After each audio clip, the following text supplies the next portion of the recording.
El hombre. Vaqueros. Gente acostumbrada a una vida dura.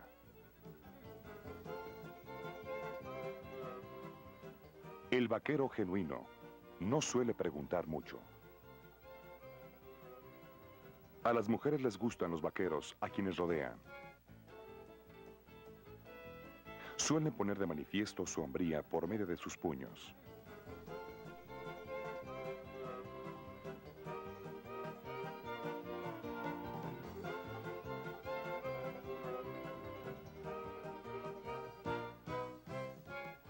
El vaquero genuino tiene hijos, muchos hijos, que son animosos, duros y fuertes como sus padres. Esta imagen se acepta sin críticas y no solo se aplica a las películas del viejo oeste.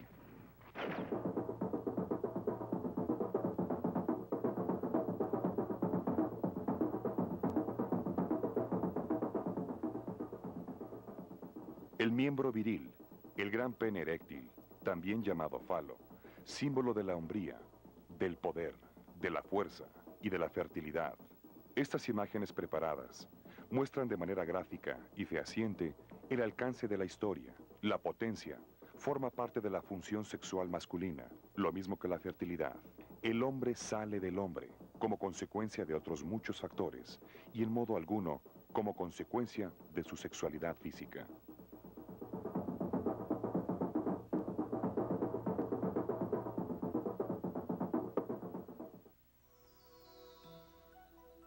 Células seminales masculinas llamadas espermatozoides, camino al óvulo.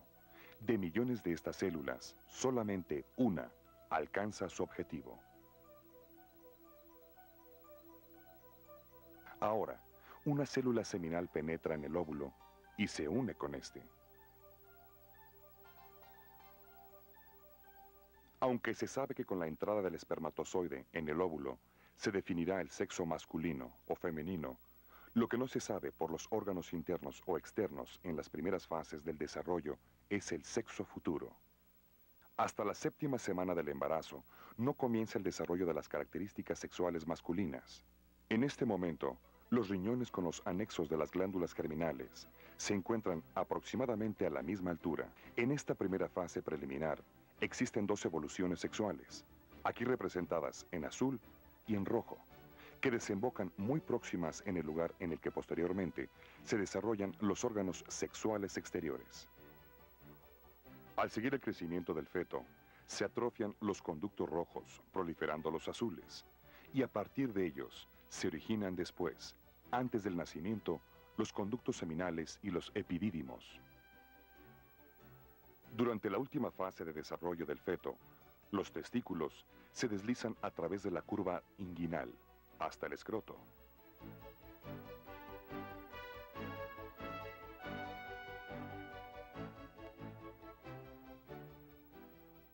Ya en la primera fase de formación del testículo, determinadas células empiezan a producir la hormona sexual masculina, la testosterona.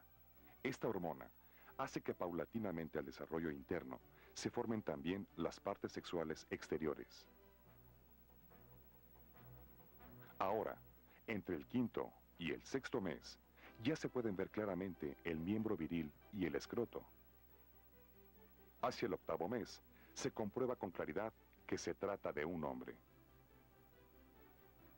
A la izquierda de la figura se puede ver la evolución en el caso de una niña. De forma parecida a como sucedió en el caso del niño, se forman los conductos sexuales rojos, importantes para el desarrollo femenino, el oviducto, el útero y la vagina.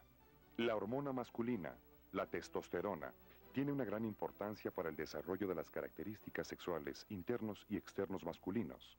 Esta hormona, que con el torrente circulatorio llega a todos los órganos y células, no solamente pone en marcha la evolución física. También, en el cerebro, a causa de esta hormona, determinados sectores reciben una marca tan acusada ya en una fase muy precoz, que como consecuencia de la misma, los adultos mostrarán después un comportamiento masculino típico.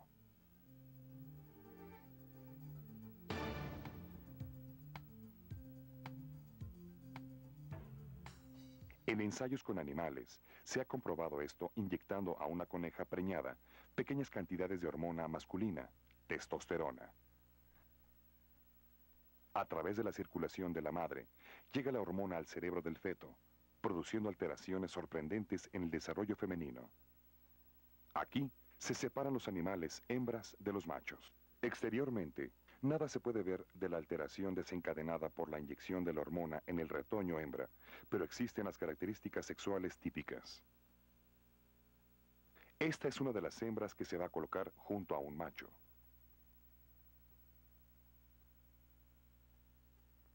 Poco tiempo después, se puede observar que la hembra no se comporta como tal, puesto que su conducta es más parecida a la de un macho.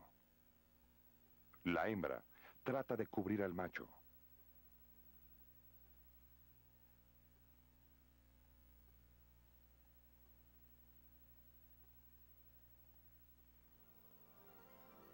Muchas cosas parecen indicar que las alteraciones hormonales en la fase de desarrollo prenatal pueden conducir también en el ser humano a un comportamiento sexual no normal.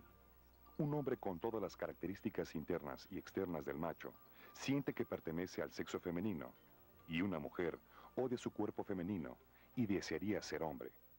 Constantemente aumentan los informes sobre cambios de sexo. Estas circunstancias, así como también la homosexualidad y el hermafroditismo, no deben considerarse como una perversión. Son muchos los que sufren como consecuencia de este extravío de su naturaleza, entre cuyas causas se pueden contar los defectos hormonales. Durante el nacimiento, existen ya características físicas del sexo masculino que no varían en el curso de la vida posterior, si bien el crecimiento y el desarrollo alteran el órgano según su función.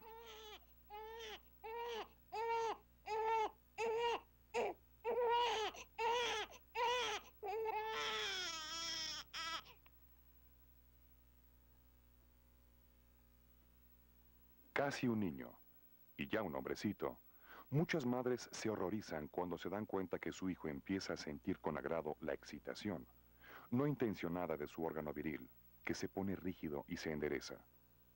Esto es completamente normal, porque ya existen nervios y secciones cerebrales que captan e interpretan las excitaciones sexuales.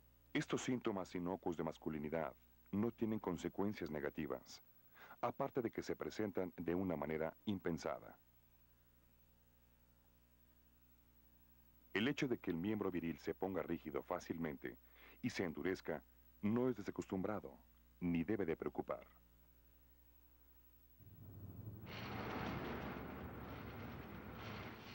Hasta los 10 años parece que se detiene el desarrollo de los órganos sexuales masculinos. Hasta esta edad, las células en las que se produce la hormona sexual, testosterona, trabajan, por decirlo así, a ritmo lento. Sin embargo, se alcanza la pubertad, que es la edad de transición a la fase adulta. Por otra parte, ya se observan notables alteraciones. Con el desarrollo, aumenta el tamaño del miembro viril y se inician las pilosidades típicas en el pubis, en las axilas y aparece la primera barba. Este cambio indica que ya ha pasado la niñez. La mayor parte de las veces se produce el cambio más importante, el desarrollo de los órganos masculinos internos, los testículos.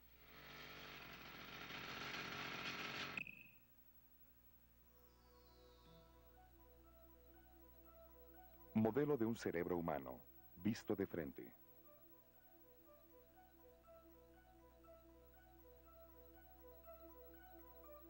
En el centro, se puede ver con forma de un pequeño frijol la glándula pituitaria o hipófisis, que se une a través de un pequeño pedúnculo con la parte central del cerebro que regula, como órgano superior, todas las funciones sexuales.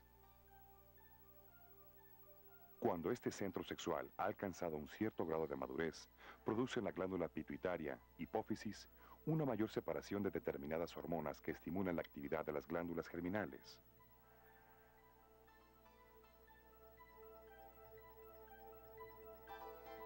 Estas hormonas llegan con el torrente circulatorio a todas las células del cuerpo.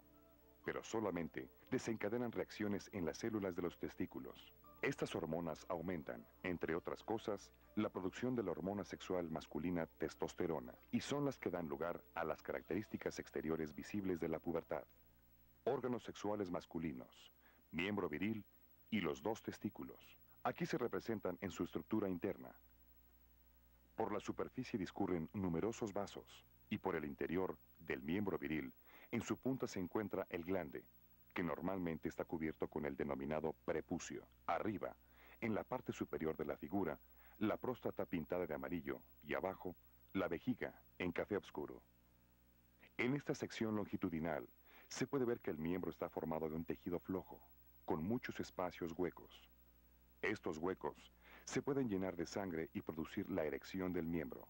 Tales cuerpos dilatables están delimitados por unas envolturas resistentes. Uno de ellos se prolonga hasta el glande y por el mismo discurren los conductos urinarios. Este constituye el paso de la orina desde la vejiga. Junto al mismo circulan el líquido seminal procedente del conducto seminal mezclado con las secreciones de la vesícula seminal y de la próstata, a través de unos pequeños canalículos en comunicación con el conducto urinario y desde ahí pasa al exterior.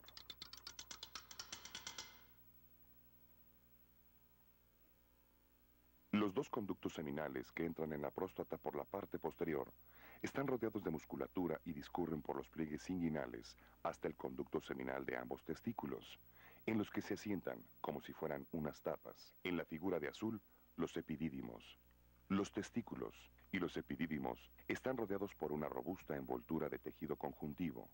Se ha suprimido la envoltura del epidídimo y se pueden ver los testículos en sección transversal. Ahora, se pueden ver que el conducto seminal forma un lazo antes de pasar serpenteando a los epidídimos. Desde los testículos, varios canalículos desembocan en los epidídimos, que ahí forman un ovillo. El epidídimo es el almacén de las células seminales que se forman en los canalículos de los testículos. Por medio de una sección delgada de estos canalículos, se puede observar su estructura. Su diámetro es solamente de 0,2 milímetros.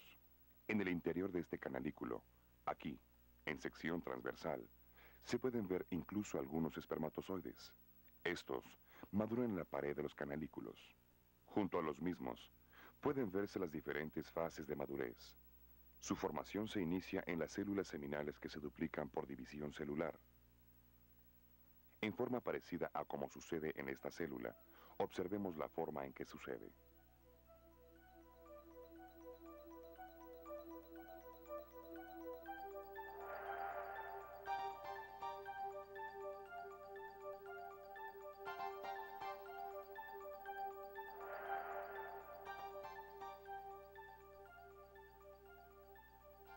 Por división de las células seminales, se originan células móviles, que penetran lentamente en el interior libre de los canalículos, hasta que las células han pasado por todas estas fases de desarrollo y pueden fructificar, transcurren más de 2 meses. Luego de nuevas divisiones y alteraciones, se une al núcleo con su elemento más importante, el medio transmisor de los caracteres hereditarios para formar la cabeza del espermatozoide. A continuación, se desarrolla un flagelo, que es muy importante para el movimiento del espermatozoide. Cuando los espermatozoides ya desarrollados han llegado al líquido de los canalículos, pasan lentamente a los epidídimos, donde se espesa el líquido seminífero y salen los espermatozoides de unos 500 canalículos.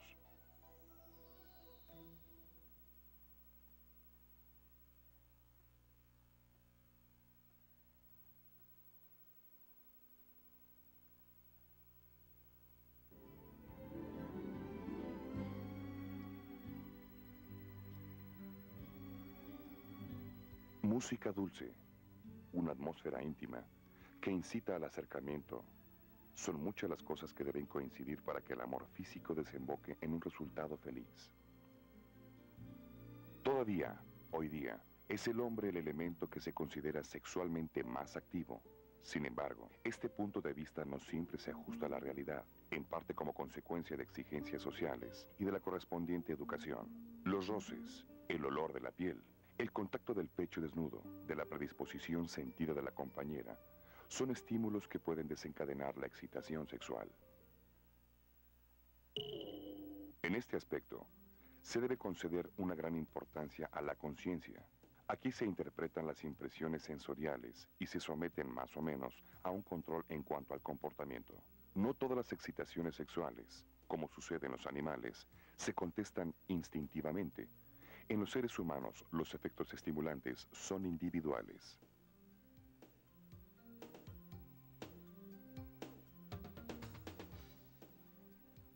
Como si se tratara de un archivo fotográfico, en el subconsciente se almacenan los recuerdos y experiencias más dispares. Unas señales diminutas, frecuentemente apenas perceptibles, pueden establecer relaciones y desencadenar reacciones. Las imágenes, los recuerdos, etc., son distintos y tienen otro valor para cada persona.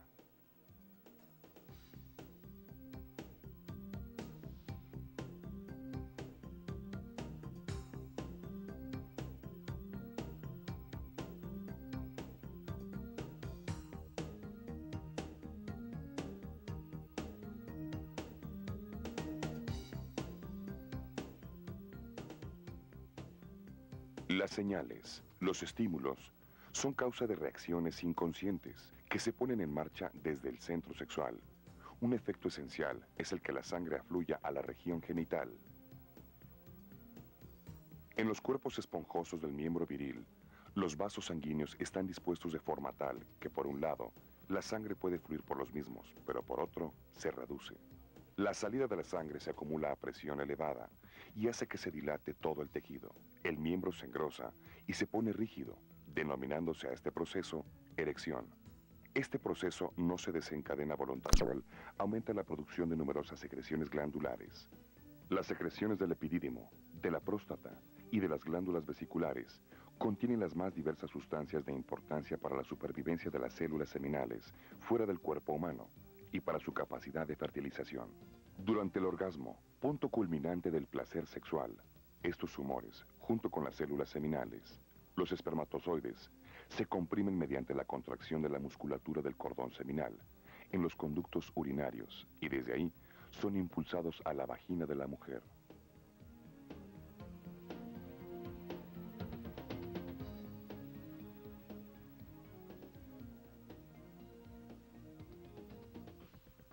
Solamente quedan con vida los espermatozoides que consiguen pasar de la vagina al útero en el espacio de 1 hora, pues la vagina contiene un líquido ácido que es letal para los espermatozoides. Los espermatozoides tienen una gran movilidad, distribuyéndose por todas las partes del útero y por los oviductos. En una eyaculación, se expulsan normalmente unos 400 millones de espermatozoides, que durante 3 o 4 días pueden permanecer vivos en el cuerpo de la mujer. Modelo de espermatozoides aumentado 1000 veces. En realidad, junto con su cola, que le sirve para progresar, solamente mide 1/20 de milímetro, correspondiendo por lo tanto su longitud al grosor de un cabello. Delante se encuentra la cabeza, que está rodeada por una envoltura que se desprende poco antes de penetrar en el óvulo. La cabeza contiene como elemento más importante del espermatozoide los cromosomas, que contienen las informaciones de la herencia del hombre.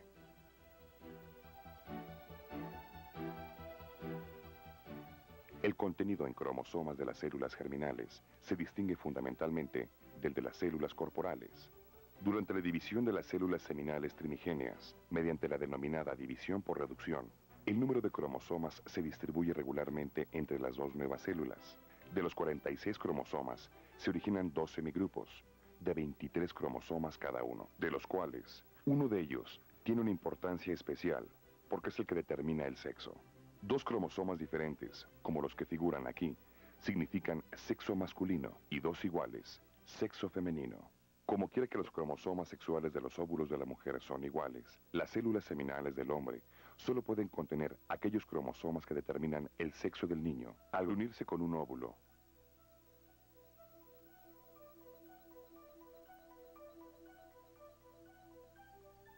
En la cabeza del espermatozoide, los cromosomas están reunidos en un estrecho espacio, con el fin de que el peso sea el menor posible y el espermatozoide debe progresar un amplio trecho por sus propias fuerzas. En la parte media, Los procesos metabólicos facilitan la energía necesaria, energía que se transmite a la parte larga de la cola y produce ahí vivos movimientos de vaivén que pueden observarse aquí.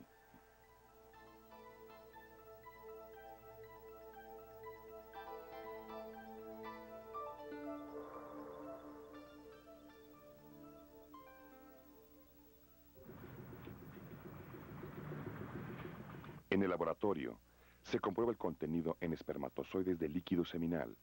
La analista inyecta una gota de líquido en un portaobjetos. Los diminutos espermatozoides se pueden ver al microscopio.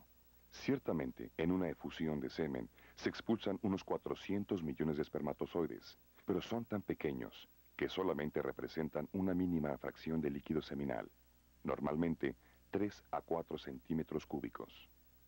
En esta eyaculación, existen suficientes espermatozoides para la fertilización. El valor inferior de la norma es un contenido de unos 20 millones de espermatozoides en un centímetro cúbico. Para contar los espermatozoides, se coloca una cantidad determinada de líquido seminal en una pequeña cámara. Para llevar a cabo esta operación, es necesario matar los espermatozoides. La colocación de una retícula debajo del microscopio facilita el recuento. En el caso de cifras inferiores a los 20 millones, la fertilidad suele ser menor. De todas maneras, la frecuencia de la relación sexual representa un importante papel.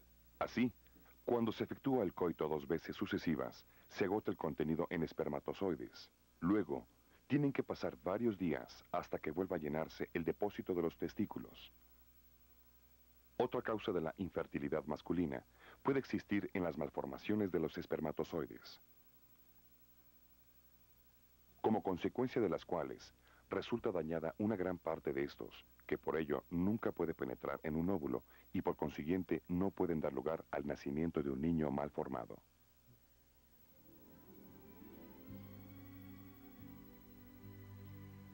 Atmósfera íntima, caricias mutuas, predisposición amorosa de la compañera y después la sensación repentina del fracaso al faltar la excitación sexual.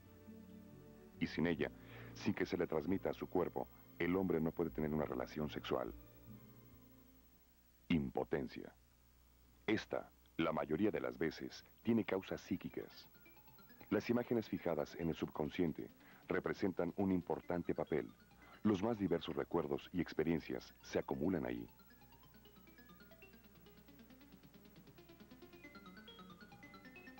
Recuerdos negativos.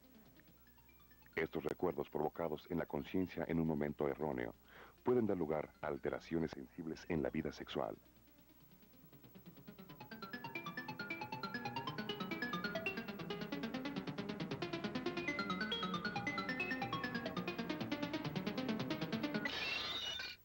El centro sexual no emite señales y no se producen reacciones. Para el hombre, esto significa que faltan las condiciones precisas para una unión física con la mujer. Normalmente el hombre sigue siendo sexualmente potente y fértil, incluso a edad avanzada. Como es natural, disminuye la actividad del centro sexual.